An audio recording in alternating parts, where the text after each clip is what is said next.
You've been sitting in a cold interrogation room for hours, and the fatigue is finally starting to set in.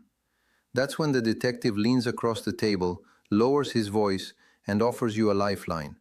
He says, "Look, just tell me your side of the story so I can get this cleared up, and I promise I'll let you go home right now."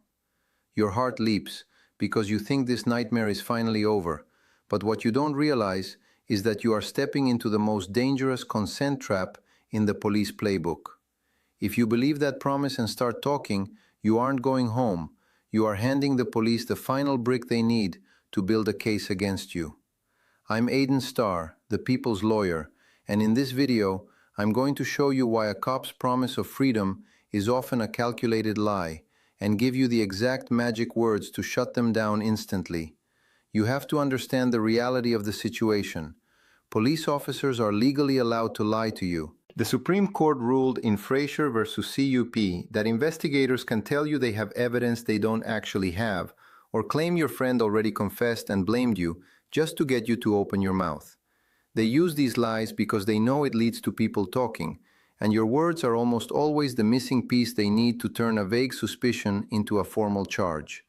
Cops are master manipulators, often using the mirror method or a good cop, bad cop routine to make you feel like you have a friend in the room. They'll bring you food, ask about your family, and act like they're the only person standing between you and a bad cop who wants to throw the book at you. This is designed to lower your guard because comfortable people talk, and once you start clarifying things or trying to explain it away, you've already lost. The most vulnerable people in these rooms aren't hardened criminals.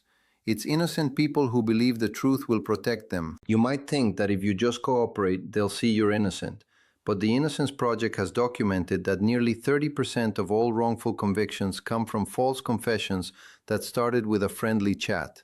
Take the case of Ted Bradford, who sat in prison for over a decade because he believed a police lie about DNA evidence and admitted to a crime he didn't even commit. So, when a cop offers you that deal and says he'll let you go if you just talk, what are you supposed to do? You must realize that interrogations are not a debate, and you cannot win by arguing.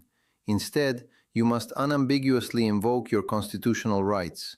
Here is the exact script you need to memorize. I don't answer questions without my attorney present. Am I being detained or am I free to go? Let's break down why these words are bulletproof. By saying, "I don't answer questions," you are clearly invoking your Fifth Amendment right. Adding "without my attorney present" triggers your Sixth Amendment right to counsel, which means under Edwards versus Arizona, all questioning must stop immediately. Finally, asking the golden question, "Am I being detained or am I free to go?" forces the detective to make a legal choice.